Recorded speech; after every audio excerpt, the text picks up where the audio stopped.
Good Monday afternoon, and thank you for joining us on Kare 11 News Now. I'm Rena Sargentopoulos. Right now, good news up north. Officials are opening parts of the Boundary Waters for the first time in nearly 2 weeks.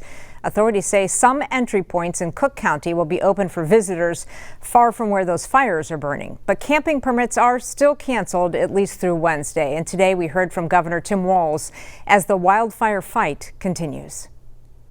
We can stay out of the way of the folks that are doing the fight and still make sure that we're doing the things that we want to do. Coming up here is what people look forward to all year, and the folks who are up here make a big chunk of their money during these summer months that are really important.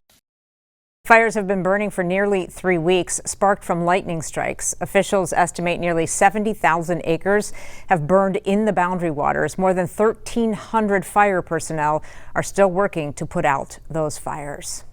Over in Europe, hundreds of thousands of people have now evacuated due to fast-spreading wildfires there. French and Spanish authorities issued more evacuation orders yesterday, displacing some 300,000 people. The fires have been raging for about 5 days now. French officials say at least 68 firefighters have been hurt. Parts of Europe these next few days are facing a heat wave with temperatures climbing into the triple digits with no rain in the forecast.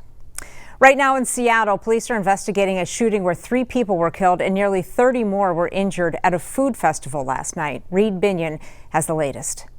I jumped the fence quickly and I ran. And we saw people storming through the area. Witnesses reacting after a deadly mass shooting in Seattle. It happened Sunday at the Seattle Center, about a block from the city's iconic Space Needle. I saw families, kids, everyone just running out of the fair. The shots rang out at an annual food festival that features hundreds of local vendors and live music performances. There was one volley which we heard. A lot of people didn't react at first because we thought, oh, it must be firecrackers or something. But then there was a second volley. 2 witnesses at the festival said they heard 7 to 8 shots, with another person saying he heard even more. I would say at least 24 shots. It was multiple. It sounded like an automatic weapon. According to officials, at least 3 people have been killed. Several others were hospitalized, the youngest just 2 years old. Harborview Medical Center said late Sunday that all patients suffered gunshot wounds. In addition to local police and first responders, officers from several agencies, including the FBI, were on scene after the shooting. I'm Reed Binion reporting.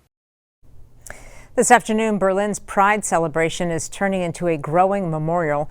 Officials say a man rammed a car into a crowd there Saturday and stabbed people with a machete, killing 1 person and injuring around 30 others. German police killing that suspect yesterday following an overnight manhunt. Officials say officers opened fire after Abdul Belout charged at them with a knife. Authorities say the attacker is believed to be a terrorist, adding that the 21-year-old was radicalized and tried to join the Islamic State last year.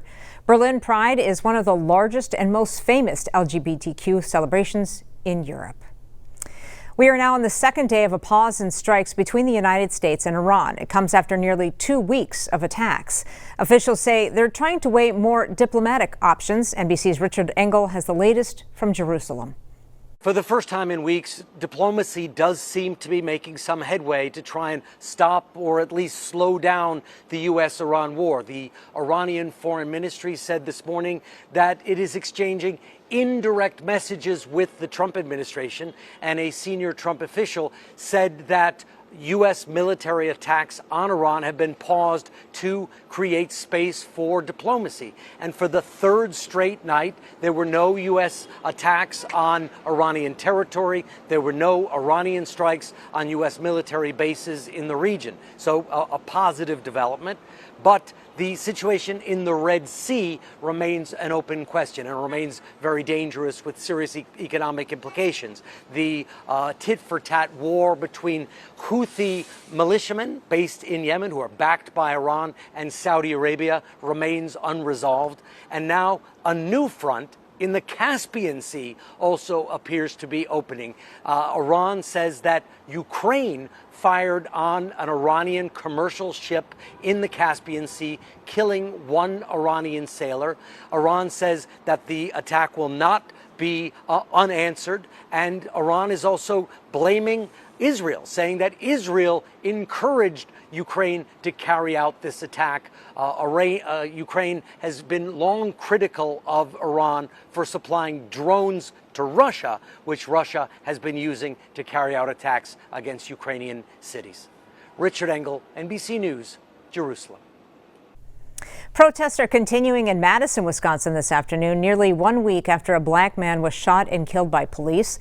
Officials say 38-year-old Kare Ruiz was shot after he allegedly pulled a knife on 4 officers. Businesses in the area say they're keeping their doors open and they're stepping up to help during the protests. Some offering water, air conditioning, and sign-making materials for those protesters. Others are even handing out food. Business owners say it's amazing to see so many stores standing in solidarity.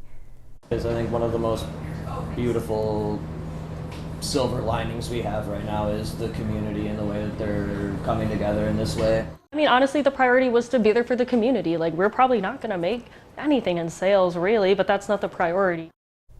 Officials say right now the shooting is under investigation. Madison police say there is no body cam footage of the shooting since officers there are not required to wear body cameras.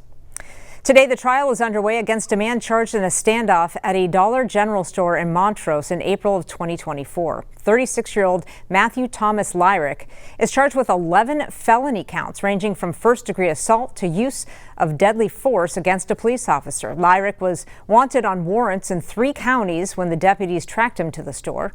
Court documents say he raised a gun at police when they tried to arrest him. He was shot multiple times by 2 deputies. Right now, the final Democratic debate is underway ahead of the primary election for Minnesota's next governor. Lieutenant Governor Peggy Flanagan and Representative Angie Craig are sharing where they stand on some key issues. Are there any circumstances in which you could support more funding for this war? I think there has to be a plan. Right now, there isn't one.